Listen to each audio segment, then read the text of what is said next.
د کډوالو او بیرته راستنېدونکو چارو وزارت پر خپل ټویټر پاڼه لیکي چې دغه وزارت یو پلاوی ایران کې د افغان کډوالو د ستونزو د څېړنې په هکله دغه هېواد ته سفر کړی دی.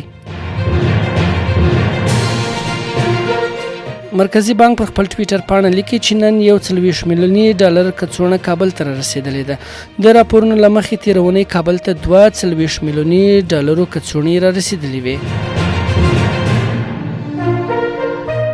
د هېواد په شمال او لویدیځ کې د اورګاډي پټلۍ د جوړولو چارې پیل کیږي.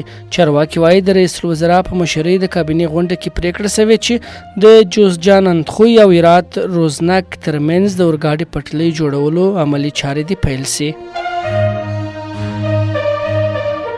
د پاکستان پر وړاندې سیالیو ته د افغان اتلانو لباس او مالي ملاتړ کوونکي معلوم شول. د افغانستان کرکټ بورډ د پاکستان پر وړاندې د راتلونکي 3 شل ورځو نړیوالو سیالیو لپاره د افغان اتلانو د لباس ترڅنګ د یادو سیالیو لپاره د ملي لوبډلې د ملاتړ کوونکو نوملړ هم اعلان کړ.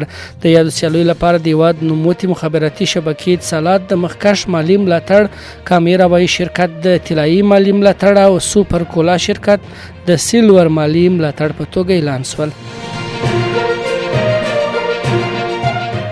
د تاجکستان ولسمشر د ټولیز امنیت تړون سازمان له سرمنشي سره لیدلی دي. د تاجکستان د ریاست الجمهوریه په ویب پاڼه کې راغلي دي چې په دغه لیدنه کې دواړو لورو د افغانستان وضعیت په سیمه کې د ترهګرۍ ګواښونو او نشهیي توکو د قاچاق په هکله خبرې اترې کړې دي. له دې مخکې د مرکزي اسیا هېوادونو له افغانستان سره د دغو هېوادونو پر پولو د داعش د حضور له امله د ګواښونو او نشهیي توکو د قاچاق په هکله اندېښنه څرګنده کړې ده.